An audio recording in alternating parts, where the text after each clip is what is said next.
In this short video, we'll learn how can we set navigation in our Cognos contributor application. And here we are talking about the web application.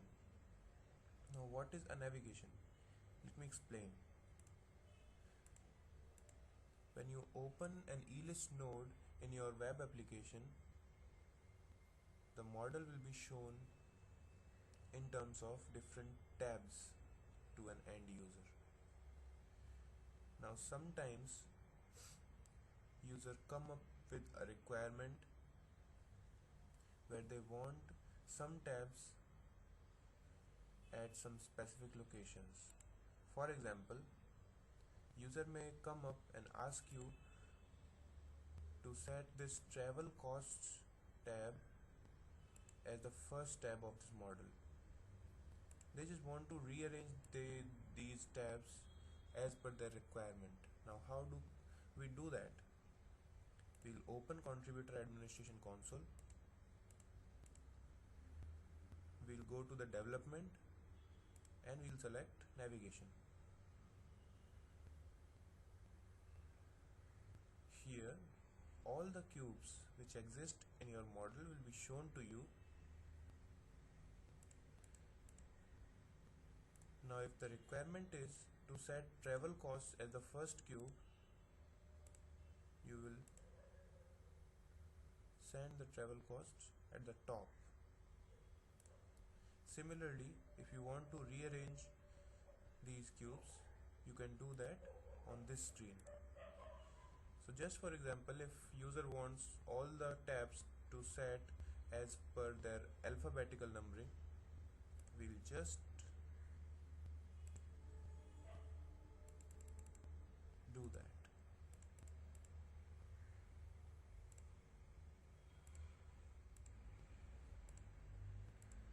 Now I've set all the cubes as per their alphabetical numbering. I'll save the model. Now remember, whatever changes that you make in your development model, first you need to save those changes and then you need to run a go to production process. So I have saved these changes in my development model. Now if I want to send these changes to my production version, I'll just run go to production. I could have run that go to production manually, but that would take time. So to save time, I have just created a macro called GECGTP, that means go expense contributor go to production process. I'll just execute this process and this process will complete without giving me any prompts.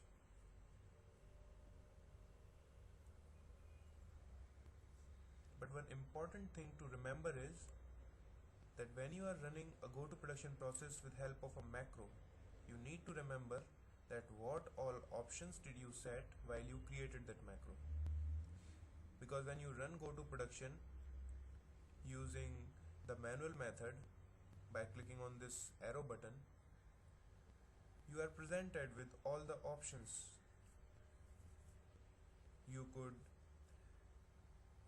for example create planning package. You could have taken the backup also, but when you are running this macro, nothing like this is presented in front of you.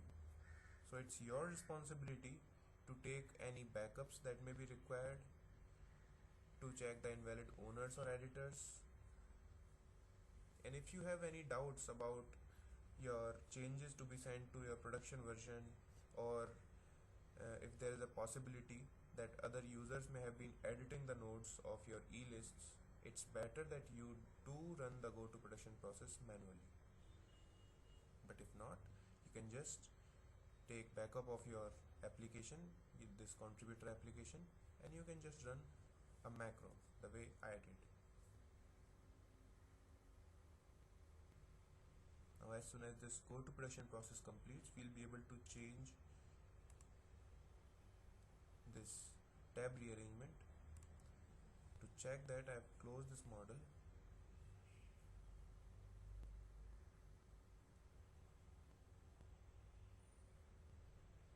Changes will be reflected as soon as this process completes, and then we'll open a node to check that.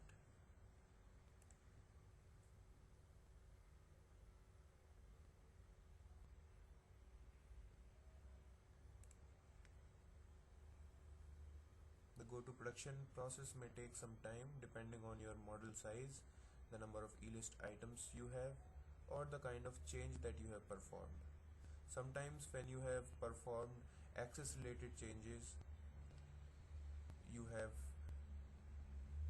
hidden some cubes, or you have set a certain access on certain nodes of your e-lists, then a reconciliation process could have been triggered. Because of that, your go to production process may take a little bit longer than it will take usually. For navigation orientation kind of small changes, go to production process will not take much time. So you can see this process has been completed in 1 minute and 40 seconds only.